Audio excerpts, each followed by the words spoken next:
I really thought he would connect well, and he did. He really enjoyed this book for 5th grade.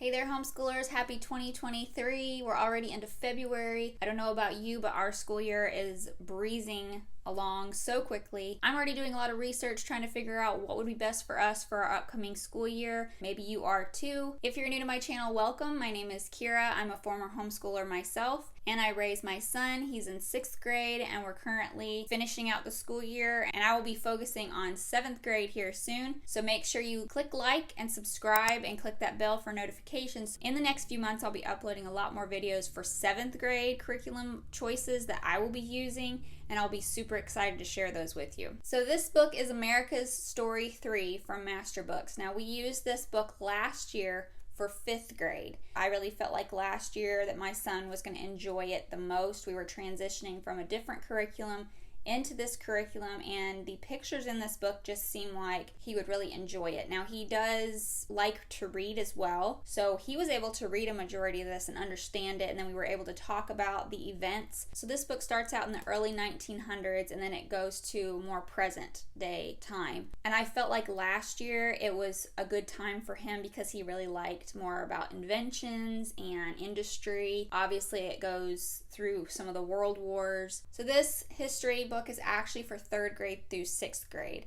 We just kind of skipped some of the questions, some of the projects that were a little bit too young for him. We just didn't do the ones that were more for 3rd and 4th grade. But then there was a few things that were even maybe a little bit above him, a little bit more effort or understanding for him than I thought he could put in for more 6th grade. So those things we didn't do. But we really did try to utilize the worksheets. I will tell you that this curriculum does not have tests or quizzes. It has more like review sheets. Now, I do not have the teacher's guide available for this book. It's actually up in my attic, and because we already used it, I have everything marked up pretty bad. I have all the pages torn out for him that he used for worksheets.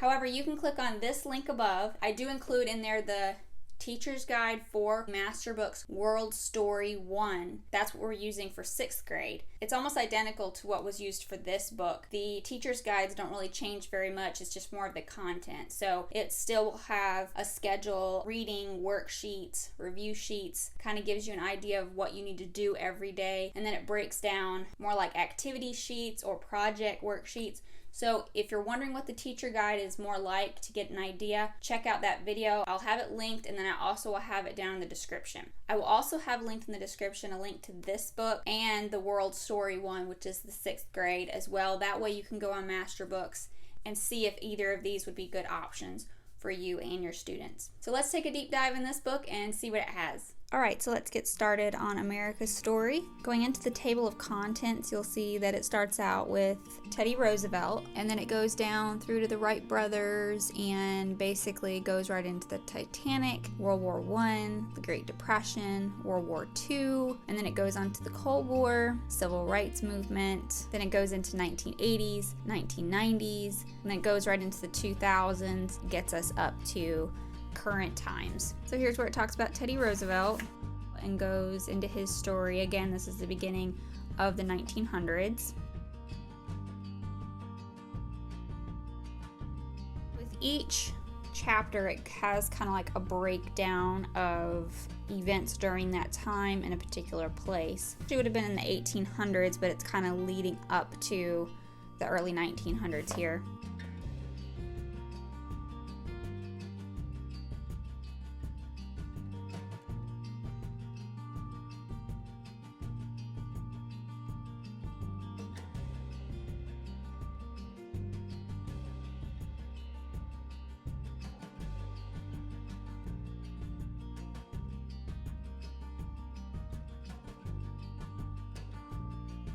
My son really enjoyed this part just about, the planes and the cars. He really enjoyed just the beginning of that industrial age of learning about how the country was changing back then and just what inventors kind of came up with. He really is kind of drawn to that type of thing.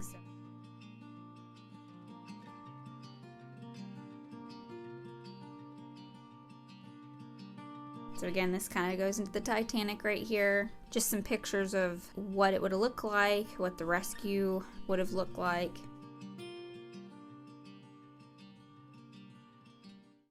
Then it goes here into World War I.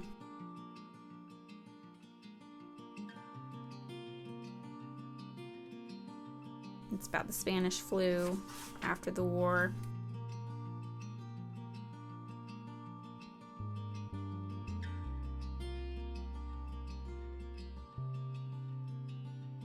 Fashion changes in the 1920s.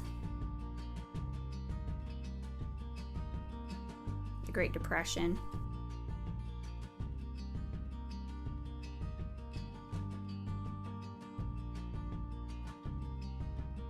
And it goes into World War II. Now this was, an interesting thing because we were able to kind of talk about some family members, that have fought in wars. So it was a good way for my son to kind of connect to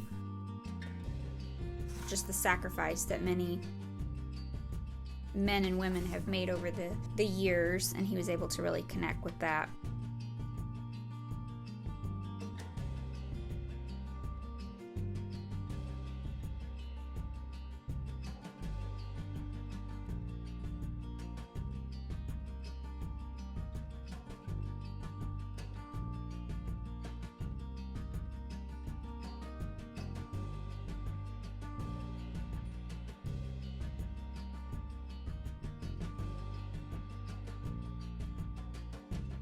I really enjoyed the pictures in here. I think they were really well done and put together. They definitely took a lot of pictures from different events and made them very real and to help the child connect to, what happened during that time.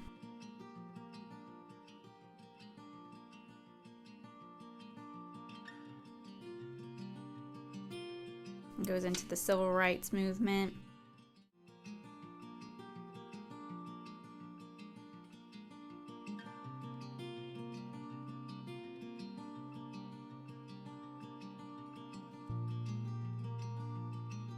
Here we're transitioning into from the 1980s to the 1990s.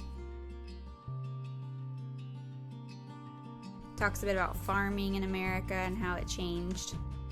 Talks about NASA.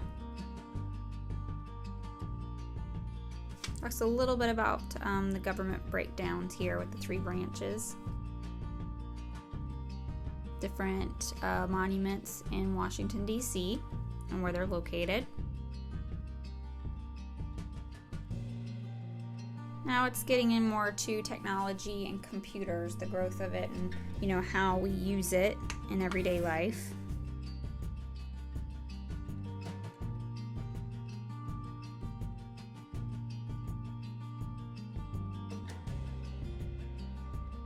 Mentions here some natural disasters that happened in the 1990s. The election in 2000. Talks about the election process. Then it goes into September 11th in 2001. It even goes into Hurricane Katrina.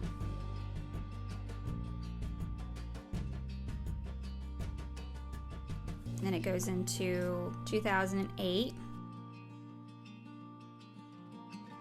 In 2016, and then it even brings up the solar eclipse in 2017, which my son was alive for, so he actually remembered seeing that, so that was really cool that this was in here. He was able to kind of make a connection that was a part of history. So this book is really all the way up to 2016. So if you're wanting a book that's more up to date, just know that this is where this book ends,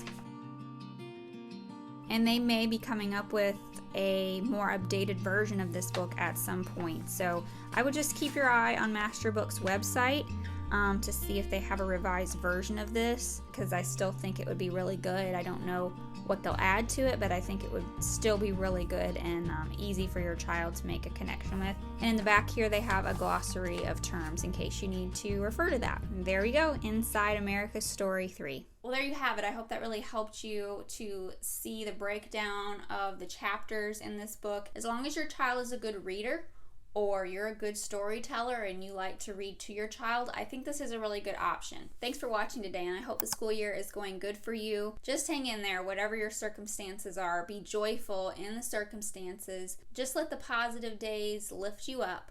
Focus on the good things you're doing. If you need to stop and have fun with your child and take a deep breath, go out and get a walk or a breath of fresh air, it's okay. I know for me, there's been some struggles lately with homeschooling. Not that my child is really having a problem learning. I'm needing to make adjustments to what work with our home life, what works for him, what encourages him to learn. And maybe it's just me. I don't know. You can tell me in the comments what you struggle with as a homeschool parent.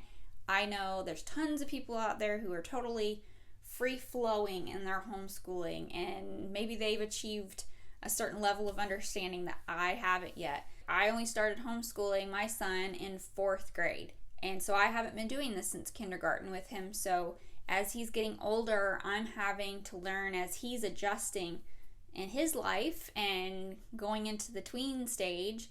I'm having to adjust to my mentality on how to parent him and how to teach him and how to meet him on his level and make school still interesting and fun. And I encourage you to just take some time to seek the Lord. I know for me, I've had to rely on God to be a better teacher and a better parent, to really enjoy the time I have with my son, because we can get so focused on the busyness of our schedules, not realizing that our children are growing right before our very eyes and we're missing it. God will give you wisdom and insight to what's the best way to parent and teach your child or children, and He will give you all the things that you need. You just need to ask Him and be patient and seek Him, and then He will direct you in the right path. So I just wanted to encourage you today. Make sure you share this channel with any other homeschool moms that you think are needing just some tips and reviews. And again, I'll be sharing a lot more stuff, so just keep tuned into my channel. Be patient with me on my uploading schedule, because as you know, homeschooling, parenting, life gets in the way. I still have tons of things that I want to share with you to give you help and resources in the ways that I can in my experience, in my journey as a homeschool mom. So don't forget to take a breather and make sure you shine bright.